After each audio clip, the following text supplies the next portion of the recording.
This is a big moment for me. My memoir, Finest My Ass, is finally here. And before I go any further, I wanted to make something crystal clear.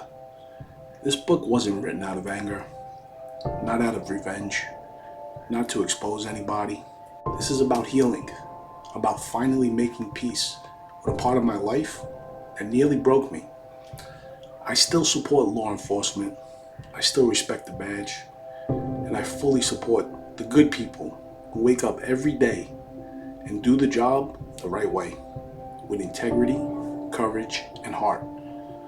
I believe in the mission of the greatest police department in the world, and I truly believe the current leadership is working hard to move it in the right direction.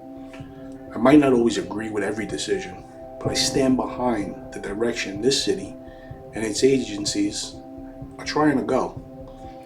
This memoir is based on my experience, what I saw, what I felt, and what I lived through. These stories are mine, and just because my journey was filled with confusion, conflict, and chaos, doesn't mean I speak for everyone. The book is part memoir, part behind the scenes tour of what it's like to serve in the greatest police department in the world, and not just survive the job, but everything around it. The politics, the dysfunction, the silence, the pressure. It's gritty, it's funny, it's raw, and every chapter is a window into a system that tests your loyalty, your identity, and your sanity. Maybe I just had bad luck. And to be absolutely clear, I never accused the greatest police department in the world or anyone in it of something like corruption. That was never my claim.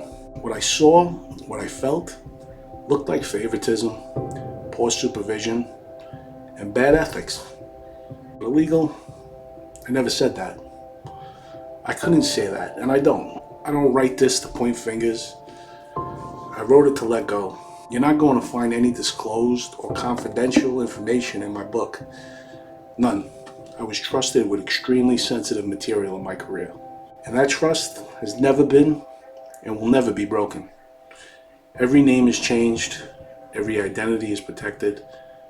Truth be told, I probably said more potentially damaging things about myself than I did anybody else. Because the truth isn't one-sided. I wasn't perfect. I made mistakes. I had regrets. I struggled. This book doesn't paint me as a hero. It paints me as a human.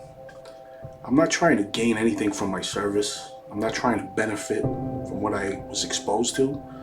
I wrote this because I had to. I've expressed my concerns. I've said my piece. I've spoken directly with anybody that I've ever had conflict with. And today, Vendetta Blue is conflict-free.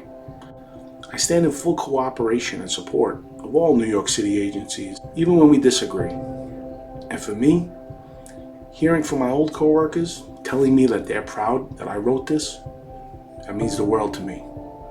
This isn't a lawsuit, not an expose, not a hit piece. This is merely my story, my story.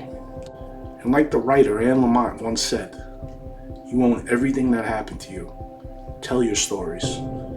If people wanted you to write warmly about them, they should have behaved better. The book is out now. It's on paperback right here. And we got it on hardcover as well. See, so paperback and hardcover. There we go.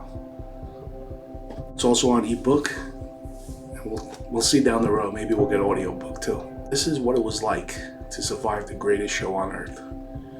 And somehow, I came out on the other side.